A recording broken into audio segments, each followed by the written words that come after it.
આજે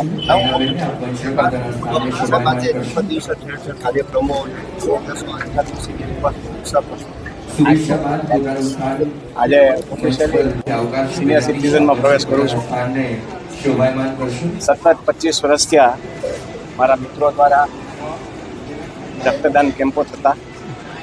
આ વખતે મિત્રો એવું નક્કી કર્યું કે સતત 25 વર્ષથી રક્તદાન કેમ્પ કરતા હોય તો હવે કંઈક બીજું વિચારી અને તેના ભાગરૂપે આપ જોવો છો તેમ આવી શાળાઓ દરેક આખા ગુજરાતમાં, ગુજરાત બહાર અને આફ્રિકામાં પણ લગભગ 82થી વધારે સંસ્થાઓ, ટ્રસ્ટીઓ, મિત્રમંડળ દ્વારા જે પણ જરૂરિયાત સંસ્થાઓનું હોય એ પૂરું પાડવામાં આજે અમારા ટ્રસ્ટીઓને મિત્રો પાકે છે.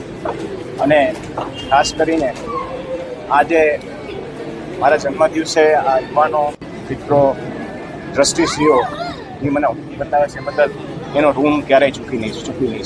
આભાર સાહેબ. આજે સારો દિવસ છે. હંમેશા તમે યુવાનોનું સારું વિચારતા હો છો. જ્યારે યુવાનોને રાજકારણમાં આવવું જોઈએ એવું તમારું નિવેદન હતું, ત્યારે કાંતિ અમૃતિ અને ગોપાલ ઇટાલિયા એકબીજા ઉપર જ્યારે રાજીનામા માંગે લોકો ઉપર શું અસર થશે? હું એમ કહીશ કે જ્યારે યુવાનોની વાત આવે, દેશની વાત આવે, આપણા સ્ટેટની વાત આવે ત્યારે રાજકારણને પર રાખી કોઈ પણ પાર્ટી પણ એ સાચી વાત સાચી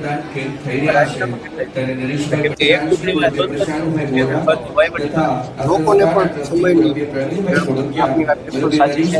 માનું છું કે જેને જે પણ પ્રતિનિધિ ચૂંટાઈને આવતા હોય અને એટલીસ્ટ 5 વર્ષ એ લોકોએ સતત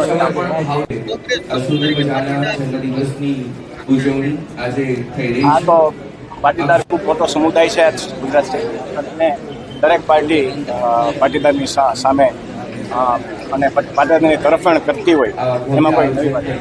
60મા વર્ષમાં આપનો પ્રવેશ છે, ખૂબ સારી વાત છે. તો ગુજરાતને હવે કઈ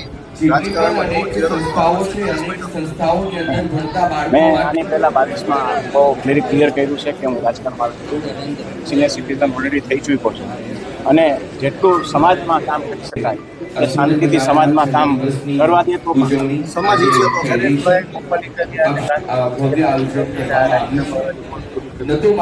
મારી સમક્ષ પ્રશ્ન કોઈ પણ આવશે તો કોઈ પણ પ્રશ્નોનો હલ કરવાનો હંમેશા અમે કોશિશ કરતા.